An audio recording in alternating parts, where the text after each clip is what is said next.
nimekuwa nikipitia comment za watu mbalimbali kuhusiana na product zetu za T4Z.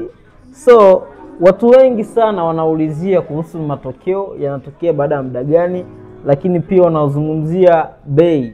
Okay, so kuhusu swala la bei naomba nikuambie kitu kimoja, si ndio?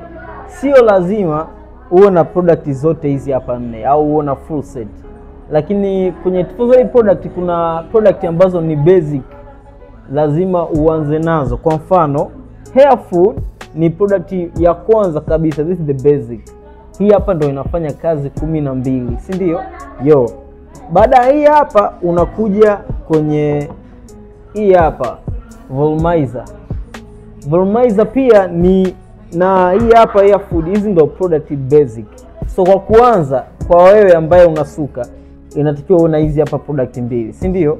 Okay, kwa wewe ambaye una kipala, hii hapa ni basic, unatakiwa uanze nayo hii hapa kwanza, kwa sababu hii hapa inatibu ngozi yako ya kichwa. Hii hapa ndo basic ya kwanza nayo. Okay, nikizungumzia hizi hapa shampoo and conditioner, hizi hapa tunazitumia wakati wa kuosha. Tunakushauri utumie hizi hapa kwenye kuosha. Kwa sababu gani?